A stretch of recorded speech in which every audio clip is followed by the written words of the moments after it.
다니엘 11장 우리 한 절씩 교도하도록 하시겠습니다. 내가 또 메대 사람 다리오 원년에 일어나 그를 도와서 그를 강하게 한 일이 있었느니라.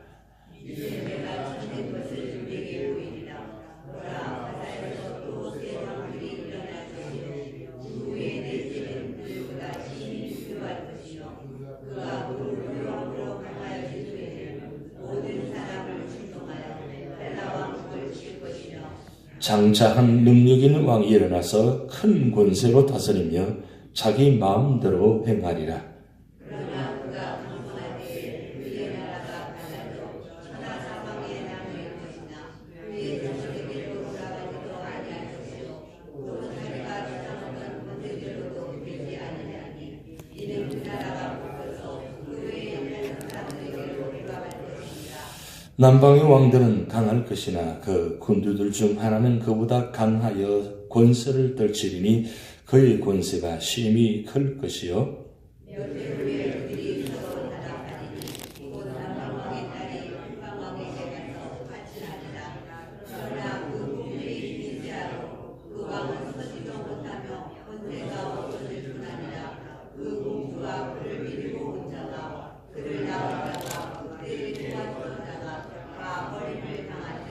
그러나 그 공주의 본 족속에게서 난 자 중에 한 사람이 왕위를 이어 권세를 받아 북방왕의 군대를 치러 와서 그의 성에 들어가서 그들을 쳐서 이기고 그 시들과 또 만든 우상들과 은과 금의 아름다운 그릇들은 다 도약하여 애굽으로 가져갈 것이요 몇 해 동안은 그가 북방왕을 치지 아니하리라. 북방왕이 남방왕의 왕국으로 쳐들어갈 것이나 자기 본국으로 물러가리라.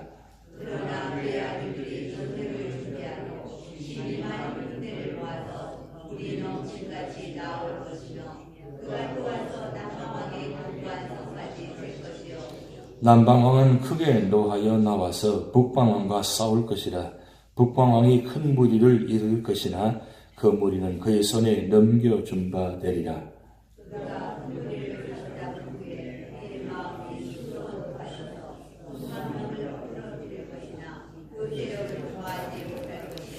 북방왕은 돌아가서 다시 군대를 전보다 더 많이 준비하였다가 몇 대 곧 몇 해 후에 대군과 많은 물건을 거느리고 오리라.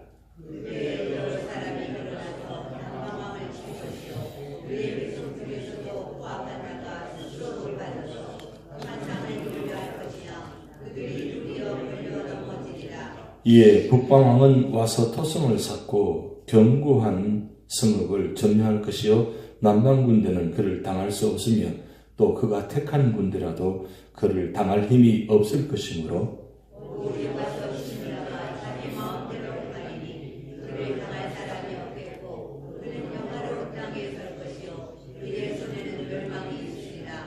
그가 결심하고 전국의 힘을 다하여 이르렀다가 그가 그와 화친할 것이요 또 여자의 딸을 그에게 주어 그의 나라를 망하게 하려 할 것이나 이루지 못하리니 그에게 무익하리라.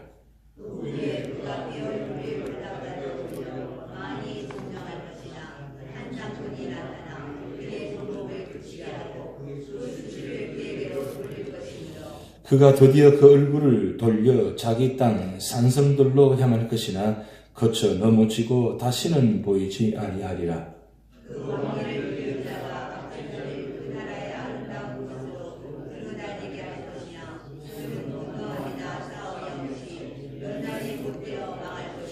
또 그의 왕위를 이을 자는 한 비천한 사람이라 나라의 영광을 그에게 주지 아니할 것이나 그가 평안한 때를 타서 속임수로 그 나라를 얻을 것이며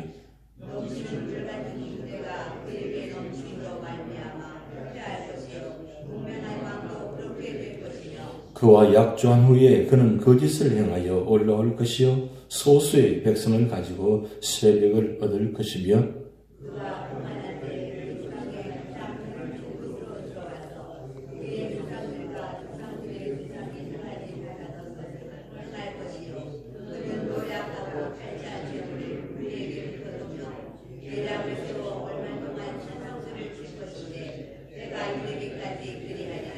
그가 그의 힘을 떨치며 용기를 다하여 큰 군대를 거느리고 남방왕을 칠 것이요 남방왕도 심히 크고 강한 군대를 거느리고 맞아 싸울 것이나 능히 당하지 못하리니 이는 그들이 계략을 세워 그를 친이니라.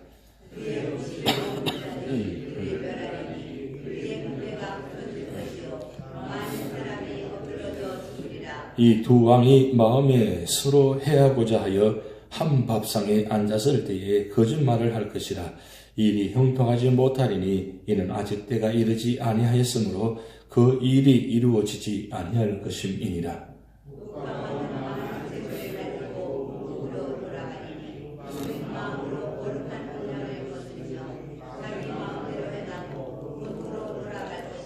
작정된 기한에 그가 다시 나와서 남방에 이를 것이나 이분이 그 전문만 못하리니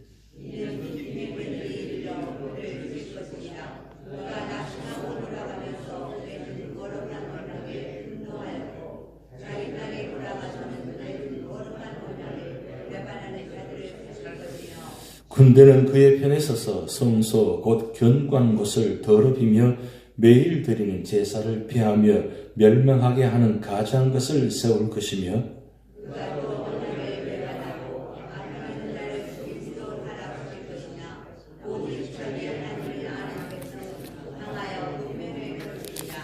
백성 중에 지혜로운 자들이 많은 사람을 가르칠 것이나 그들이 칼날과 불꽃과 사로잡힘과 약탈을 당하여 여러 날 동안 몰약하리라.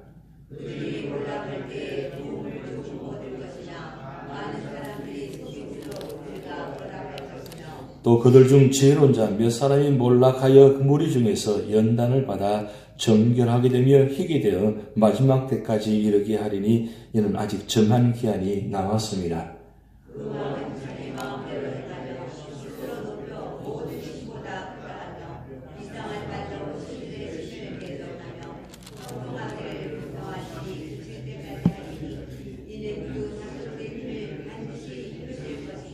그가 모든 것보다 스스로 크다 하고 그의 조상들의 신들과 여자들이 흠모하는 것을 돌아보지 아니하며 어떤 신도 돌아보지 아니하고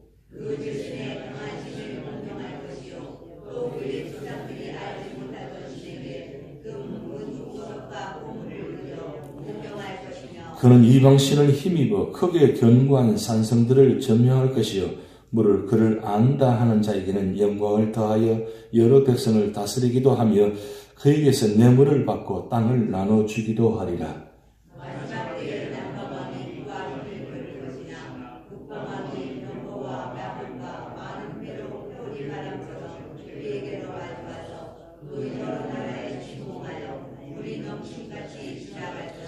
그가 또 영화로운 땅에 들어갈 것이요 많은 나라를 패망하게 할 것이나 오직 에돔과 모압과 암몬 자손의 지도자들은 그의 손에서 벗어나리라.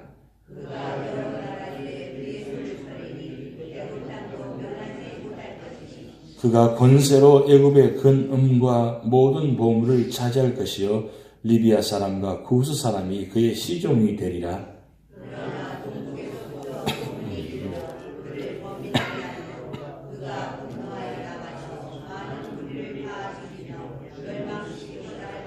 합독하시겠습니다. 그가 장막 궁전을 바다와 영화롭고 거룩한 산사에 세울 것이나 그의 종말이 이르리니 도와줄 자가 없으리라. 아멘. 11장은 10장과 계속해서 연결되는 말씀입니다. 이 11장은 많은 역사학자들이 이렇게 이야기합니다. 내용이 너무 상세하고 정확해서 이건 후대에 기록했지 않겠나, 예언의 말씀이 아니고 후대에 기록했지 않겠나 할 정도로 이 굉장히 상세하게 역사를 기록해 놓았습니다. 여기 말씀은 메데 바사 왕국이 약 한 200년간 지속되는데 200년 후에 일어날 일들을 꼭 역사의 한 장면을 보듯이 그렇게 상세하게 예언된 장면입니다. 이 역사의 장면을 짧은 시간에 다 말씀드릴 수는 없고 전체 요약하면 이렇습니다. 2절부터 4절까지는 메데 바사 왕국이 약 200년 지속되다가 헬라 제국의 알렉산더 대왕이 일어나서 이 메데 바사 왕국을 멸망시킵니다. 그리고 이 알렉산더 대왕이 사실은 역사적으로 대단한 왕입니다. 20세 왕이 되어서 32세 요절을 하게 되는데 약 한 12년 정도밖에 되지 않는데 건 유럽 소아시아 지역, 이 중동 지역을 전체를 다 점령합니다. 이 점령하는데 그게 오래될 것 같은데 약 한 12년 정도밖에 되지 않아요. 그것도 병사합니다. 그러다가 이 알렉산더 왕이 죽고 난 후에 4명의 군주 신하가 나라가 나눠집니다. 그 나라가 소아시아 지역, 그리고 남아프리카, 그 다음 에티오피아, 그 다음 중동부는 중동 지역, 이렇게 유프라테스 강 이 바빌론 지역, 이렇게 크게 4개 나라로 나눠지는데 그 중에 한 나라가 한 왕이 일어나는데 그 나라의 왕이 누구냐? 바로 오늘 본 말씀을 남왕국, 북왕국 계속 반복해서 얘기하는데 이 남왕국은 애굽을 이야기하는 것이고 북왕국은 시리아를 이야기합니다. 근데 그 시리아 왕들 중에서 안티오코스 에피파네스라는 왕이 등장합니다. 이 왕이 등장해서 이 왕의 중심으로서 역사가 계속 많이 반복해서 기록되어 있습니다. 이 왕이 등장해서 북왕국 이시리아가 남왕국을 내려와서 애굽을 치면서 애굽을 치고 난 후에 점령한 후에 이제 북쪽으로 올라가는 중에 어디를 거쳐가느냐? 이스라엘 이 가나안 땅을 거쳐 올라갑니다. 그 땅을 올라가면서 30절 말씀부터 쭉 말씀 보면 이 이스라엘 지역에 이 땅을 거쳐가면서 어떤 악한 일들을 하냐면 성소를 더럽히고 성전을 모독하고 그리고 믿는 자들을 아주 탄압합니다. 탄압해서 이 남유다 이스라엘 지역이 굉장히 회파되어집니다. 그래서 이 안티오코스 에피파네스 왕을 하나의 어떤 견해가 있냐면 적 그리스도와 같은 견해를 지금 이 본 말씀하고 있습니다. 무슨 말씀이냐면 때가 되면 하나님 믿는 성전, 하나님 전 성전 교회들이 이 적 그리스도로 말미암아 결국은 굉장히 핍박을 당하고 그리고 굉장히 어떤 어려움을 당할 것이라는 것을 지금 말씀하고 있습니다. 역사적으로는 이 말씀이 다 이루어집니다. 앞으로 200년 후에 이루어질 일을 지금 하나님께서 다니엘에게 환상을 보여줘가지고 지금 말씀을 기록한 장이 바로 11장의 내용입니다. 이 11장에는 약 한 450년, 한 500년, 600년간의 역사가 이루어진 일들을 현재 기록해 놓은 말씀드립니다. 근데 중요한 것은 하나님께서 이 적그리스도와 같은 이 안티오코스 에피파네스 왕을 오늘 본 말씀의 마지막 절에 보면 그의 종말이 이르리니라고 기록되어 있습니다. 아무리 한 왕이 등장해서 아무리 역사적으로 그 나라가 왕성하고 군대가 세워지고 큰 힘이 있다 할지라도 하나님은 반드시 이 적그리스도 같은 이 왕들을 하나님께서 종말을 이르게 한다는 뜻이에요. 그래서 12장에는 그 말씀을 기록했는데 군주 미가엘이 등장해가지고 이 모든 나라를 다 평정한다 이렇게 말씀 기록되어 있습니다. 여러분 이 역사를 보면서 결국 역사는 누가 만들어 가시느냐? 하나님이 만들어 가신다는 뜻입니다. 공술의 공수가 말이 있죠. 공술의 공수가 빈수로 가서 빈수로 갈 수밖에 없는 것이 세상의 상념이다. 아무리 사람이 계획하고 아무리 사람이 능력이 있다 할지라도 사람의 뜻대로 되지 않는다는 겁니다. 그래서 오늘 11장의 말씀을 통해서 말씀하고 있습니다. 아무리 나라가 강하다 할지라도 아람의 사람의 권세가 능력이 있다 할지라도 그건 한순간에 불과하다는 거예요. 크게 역사로 보면 한 점에 불과합니다. 한 점에 불과한 사람이 한 나라가 뭐가 대단한 것처럼 나타나고 대단한 것처럼 드러날 것 같은데 사실은 오래가지 못한다는 뜻입니다. 여러분 메데 바사가 굉장한 나라가 이루어질 것 같잖아요. 알렉산더 대왕이 대단한 사람인 것 같잖아요. 로마 제국이 얼마나 대단한 나라입니까? 그런데 그 모든 대단한 나라도 한순간에 한 줌으로 다 역사적으로 다 없어져 버립니다. 그게 한 역사의 모습입니다. 지금 우리가 이 세상 속의 역사 속에 살아가고 있습니다. 그런데 이 역사적인 나라 중에서도 우리가 이 온 세상 중에서 가장 강대한 나라, 이 미국 땅에서 살아가고 있습니다. 이 미국 땅이 영원할 것 같아요? 사실 영원해야 됩니다. 우리가 살고 있는 땅이니까. 그런데 이 땅도 하나님 앞에 쓰이지 않고 하나님 말씀대로 살지 않으면 이 땅도 한 주먹에 불과하다는 겁니다. 그것을 역사적으로 우리가 보고 있고 역사적으로 증명하고 있고 역사적으로 우리가 말씀하고 있습니다. 그래서 역사를 잊어버리는 나라, 개인, 교회는 큰 교훈을 받을 수 있다는 거죠. 결국 역사를 잊어버리지 않아되는 거예요. 근데 그 역사는 누구의 역사입니까? 하나님의 역사입니다. 우리가 교회적으로도 우리 교회적으로 원래 45년인데 이 45년간의 역사 가운데 많은 역사들이 있어 왔잖아요. 그럼 우리가 무슨 교훈을 받고 있습니까? 그래도 역사 속에서 아직도 이 교회를 세우셔서 이 역사를 주관하고 계신 이 역사 속에서 우리가 동참하고 있다는 것 얼마나 놀라운 축복입니까? 그렇다면 역사 속에서 한 주먹으로 사라져버리는 것이 아니라 역사 속에서 쓰임받는 교회, 역사 속에서 쓰임받는 성도, 그런 교회와 성도가 되어질 때 이 역사는 유한한 역사가 아니라 무한한 역사가 된다는 거죠. 근데 누구와 함께 가야만 영원한 역사가 되는 것입니까? 하나님과 함께 갈 때 역사가 이루어집니다. 우리 교회 표가 하나님께서 역사하시는 교회입니다. 우리 교회 하나님께서 역사하시는 교회, 이 교회가 하나님께서 역사하셔야 영원한 교회 됩니다. 그리고 우리 당대뿐만 아니라 우리 후손들에게 물려줄 유산이 무엇입니까? 믿음의 유산입니다. 1909년부터 해가지고 결국 계속적으로 이어지는 역사, 2019년도에 우리가 당대에 살아가는 이 역사 속에서 믿음의 성도들이 이 교회를 지킬 때 그때 후손들이 그래 2019년도에 믿음으로 산 우리 성도들, 선조들이 계시기 때문에 오늘 우리가 현재 존재하고 있다. 역사의 후손들은 2019년도에 오늘 여러분들을 기억하고 계실 겁니다. 왜냐하면 어떤 역사를 기록할 것인가? 거기에 따라서 우리 후손들에게 남겨지는 게 유산이 있다는 거죠.